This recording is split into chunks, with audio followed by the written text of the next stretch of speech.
Hai, selamat pagi Bumi. Kali ini balik lagi nih sama si Ono. Nah, di video kali ini aku dan teman-teman kelompok 1 akan membahas tentang sejarah dan pengaruh filosofis pada kurikulum dasar loh. Nah, bagi teman-teman yang kepo, yuk cekidot videonya sampai habis gak mau tahu. Oke dong, yuk cekidot. Tunggu dulu. Sebelumnya kita harus kenalan dulu, karena kan tak kenal maka tak sayang. Nah, dari kelompok 1 anggotanya ada Agnia Padla Anjala, ada Triana Febriani, dan ada Tasita Nur Cahaya Putriani. Wah, makin gak sabar kan buat kalian yang pengen cepet nonton videonya. Udah gak usah banyak ngomong, langsung aja. Pada umumnya, di berbagai dunia memegang prinsip bahwa anak-anak memiliki hak untuk diberi kesempatan dalam memperoleh keterampilan dasar sampai ke pengetahuan yang lebih luas. Dalam pemberian hak tersebut dilakukan melalui sekolah formal yang memberi anak pengalaman untuk dapat bersosialisasi dengan sesamanya. Selain itu, fungsi lain dari pendidikan dasar yaitu mempersiapkan generasi muda agar dapat menghadapi kehidupan mereka di masa yang akan datang. Lalu muncullah pertanyaan apa yang harus dipersiapkan tersebut. Ditinjau dari pengalaman di Inggris, hal yang harus dipersiapkan tersebut dipengaruhi oleh beberapa konteks, yaitu agama, ideologis, sosial, ekonomi, dan politik. Yang pertama, pengaruh agama. Pada saat reformasi abad ke-16 di Eropa Barat, struktur hierarki agama Kristen dalam bentuk Katolik Roma memasukkan sistem sekolah ke dalam jaringan gereja dan katedralnya. Kemudian, pada abad yang sama, Raja Tudor mengubah sekolah tersebut menjadi lembaga Protestan. Upaya tersebut mulai masuk ke Skotlandia dan meluas sampai ke Irlandia agar melakukan pendirian lembaga Protestan tersebut dengan cara berdakwah. Namun di Skotlandia, di pedesaan maupun di perkotaan, parlemen yang berkuasa menetapkan kewenangan untuk bertanggung jawab mempertahankan sekolah dasar agar tidak diubah menjadi lembaga Protestan. Dengan demikian, dapat dikatakan orang-orang di Skotlandia merupakan orang dengan pendidikan paling baik di Eropa. Itu menurut Bell dan Grant pada tahun 1977. Lalu, kelompok agama melakukan usaha sukarela dalam mengajar yang merupakan dasar dari sistem sekolah di Inggris saat ini. Namun, hal tersebut memiliki keterbatasan dimulai dari kekurangan dana sampai pengajaran yang dinilai kurang. Oleh karena itu, usaha untuk pengembangan sekolah dirancang agar sekolah tetap beroperasi dengan pengeluaran sehemat mungkin.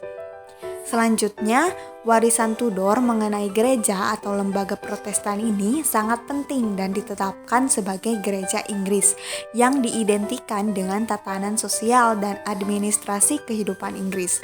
Akibatnya, gereja Inggris selalu menjadi tempat yang aman dan mendukung bagi pendidikan anak. Selama sebagian besar abad ke-20, pengajaran agama di Inggris merupakan bagian dari kurikulum yang ditentukan oleh undang-undang dan masih bertahan lama sebagai pokok persoalan pendidikan di Inggris. Nah, baik, saya Triana akan menjelaskan tentang pengaruh ideologi. Mel Pinke pernah menjelaskan bahwa pengaruh historis dan filosofis itu salah satunya pengaruh ideologis. Agama bukan satu-satunya dalam sumber gagasan tentang apa yang harus dipelajari oleh anak. Banyaknya faktor membuat tidak mungkin untuk menawarkan kesimpulan yang cocok. Tetapi satu pemikiran tentu sangat penting dalam pembentukan pendidik dasar. Nah, di Eropa Barat, anak tumbuh dari pencerahan dari filosofis rasionalis dan dikembangkan menjadi program hak asasi manusia dan politik oleh kaum radikal.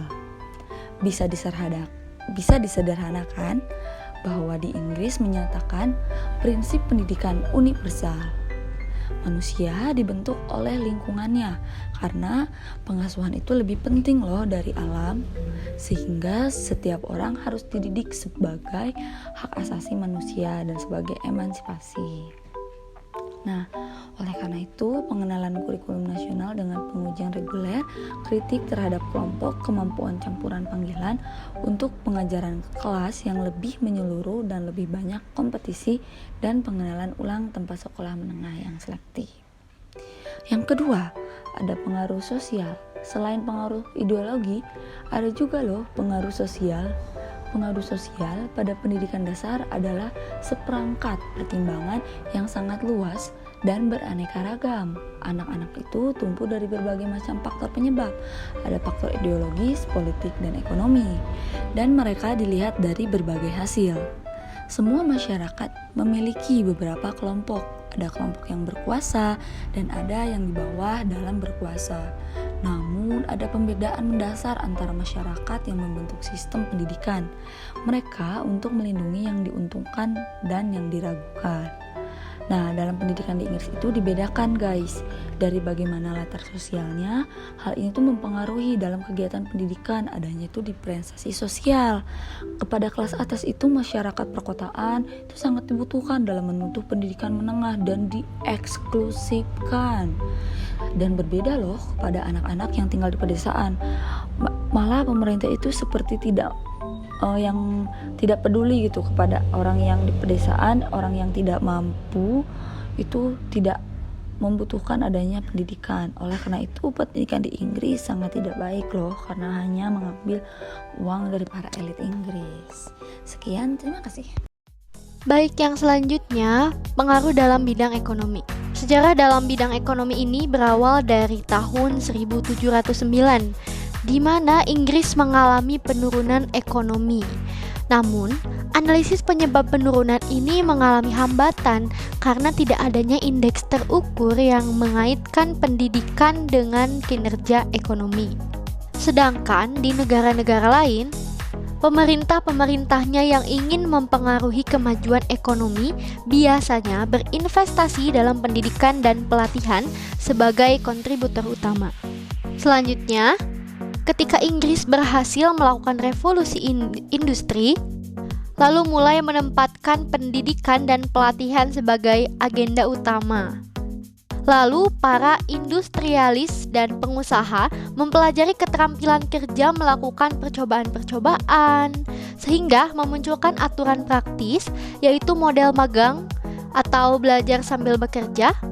Juga timbul kebutuhan untuk mengembangkan perekonomian berupa tenaga kerja yang tidak terlalu terampil ataupun berpengetahuan tentang apapun, tetapi cukup disiplin untuk beroperasi dalam unit produksi skala besar dan cukup patuh untuk mentolerir kesulitan kehidupan perkotaan.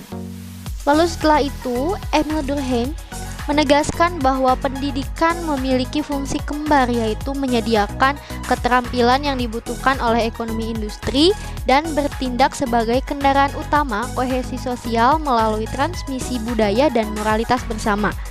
Sehingga dari sana muncul banyak negara pada suatu waktu dalam perkembangannya menyadari bahwa memaksimalkan bakat penduduk mereka merupakan taktik yang berguna. Contohnya seperti Rusia yang membangun kembali dirinya setelah dikalahkan oleh Napoleon. Memberlakukan pendidikan dasar wajib pada tahun 1810 dengan pendaftaran universal. Lalu disusul kembali oleh negara bagian Jerman lain yang mulai memiliki sistem pendidikan dasar dan teknis nasional pada tahun 1830-an.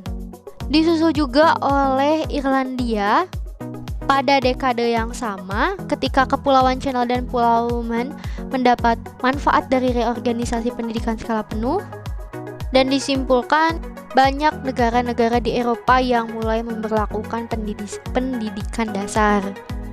Pada pemberlakuan di berbagai negara ini, sistem sekolah dasar yang disubsidi dan diatur itu disertai oleh pengajaran dari tenaga pengajar yang terlatih oleh lembaga sekolah menengah, teknik, dan universitas yang sesuai. Dengan kata lain, penyediaan pendidikan bagi anak-anak dianggap tidak hanya sebagai sesuatu yang diinginkan, tetapi juga sebagai bagian dari investasi yang lebih besar dalam potensi mereka sebagai orang-orang yang sudah terlatih. Sehingga dari sana dapat diketahui bahwa kurikulum sekolah dasar pun dipengaruhi oleh sejarah ekonomi, sehingga pembelajaran di sekolah dasar pun harus mempersiapkan atau memberi bekal dasar kepada anak setidaknya untuk memahami perannya dalam kemajuan perekonomian. Selanjutnya, pengaruh politik. Dalam sejarahnya, di negara-negara Eropa pada waktu itu ada beberapa negara berkembang yang kesulitan melakukan kampanye pemilu dengan penduduk yang sebagian besar buta huruf. Nah, hal ini juga yang menjadi pendorong utama terjadinya reformasi di bidang pendidikan. Lalu Paulo Freire yang merupakan tokoh pendidikan dari Brazil pada saat itu menganjurkan pendidikan berbasis komunitas. Sehingga di Inggris muncullah kelompok belajar dari gerakan koperasi, institut mekanik, sosialisme awal dan serikat buruh, sampai ke asosiasi pendidikan pekerja. Kelompok-kelompok tersebut mulai aktif dalam pendidikan sehingga pada saat itu pemerintah Inggris menjalankan fungsinya dalam menyediakan personel yang terlatih dalam bidang pendidikan. Lalu sistem politik Inggris mempengaruhi sistem pendidikannya. Pada abad ke-18 dan 19, pendidikannya ditempatkan secara unik untuk melaksanakan berbagai tugas yang dianggap diinginkan untuk identitas nasional. Sehingga muncullah dalam kurikulum sekolah dasar diharapkan dapat mempromosikan bahasa, melestarikan sastra, musik, dan seni, mengasimilasi imigran, menyebarkan metode kalkulasi yang disukai atau yang baru, mengembangkan keterampilan kejuruan tertentu, memberikan pemahaman tentang sejarah, mendorong antusiasme patriotik, mempromosikan doktrin agama tertentu, menanamkan kode moral, dan membentuk ekspektasi pribadi dan nasional. Pengaruh lain di bidang politik yaitu pergantian kepemimpinan di bidang politik, membuat pergantian pula dalam kurikulumnya sesuai undang-undang. Di Inggris pun ada perubahan dilaksanakan pada tahun 1870, 1902, lalu 1918, 1944, bahkan di 1988. Oke, sekian dari kami. Terima kasih. Wassalamualaikum warahmatullahi wabarakatuh.